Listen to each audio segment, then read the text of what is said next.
Welcome to Overcoming Trauma. I am your coach Mel, and I am so happy you are here. Today, we are going to talk about anxiety and its long history of being explored, starting as far back as 45 BC with the philosopher Marcus Tullius Cicero, who wrote Tusculan Disputations. Cicero taught that obtaining inner peace meant gaining control of fear through wisdom, a message that mirrors 2 Timothy 1:7. For the Spirit God gave us does not make us timid, but gives us power, love, and self-discipline. Other ancient philosophers like Hippocrates, Plato, Aristotle, Seneca, and Cicero each had their own perspectives on anxiety and fear. Hippocrates believed that fear and sadness could stem from an excess of black bile, which he thought was linked to the seasons. This imbalance, he said, made people more prone to melancholy, leading to depression, fear, sadness, and even physical symptoms like gastrointestinal problems and arthritis. Plato and Aristotle, on the other hand, believed that fear was simply part of being human, a natural condition we all experience.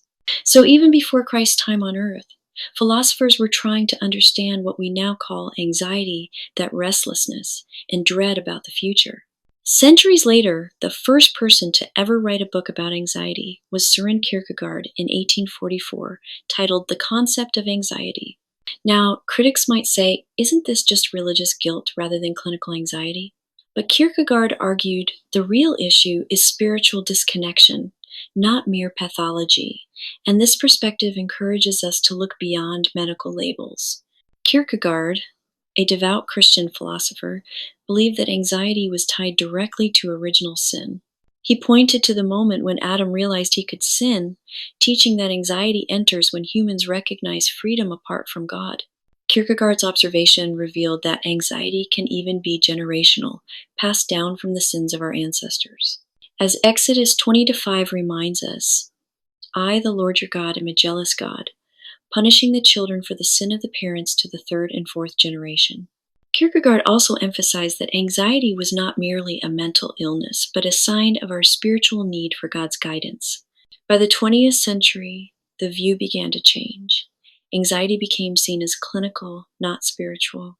Psychologists like Sigmund Freud, Carl Jung, Viktor Frankl, and Martin Heidegger began defining anxiety through a scientific lens.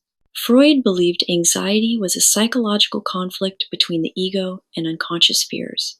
Heidegger saw it as existential dread, the awareness of our mortality and loss of meaning. Viktor Frankl, however, viewed anxiety as a result of lacking purpose, teaching that meaning and faith could heal the anxious soul. In the modern era, science is once again recognizing that anxiety isn't purely psychological, it's biological, emotional, and spiritual. Researchers now know that chronic anxiety can damage the heart, immune system, digestion, and even the brain, causing inflammation, gut issues, and hippocampal shrinkage. Ultimately, extreme anxiety harms both body and spirit, but through faith, peace, and God's truth, healing and restoration are possible.